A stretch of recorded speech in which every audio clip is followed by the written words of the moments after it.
So, welcome back sa ating pong YouTube channel, guys. So, dito, makikita po natin na meron po tayong welding. So, ang pang welding dito, guys, ito yung MIG Weld 250 Tech. So, ito siya, guys. Pag sinabing MIG Weld, guys, ito yung pinakamagandang welding. Dual po siya.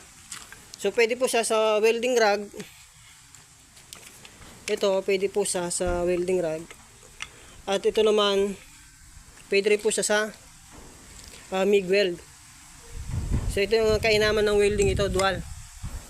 At dito, guys, napakaganda ito dahil MIG weld po siya at 250. At napakaganda talaga. Ito po, guys, ay pang heavy. Pwede rin po siya sa pangmatagalan.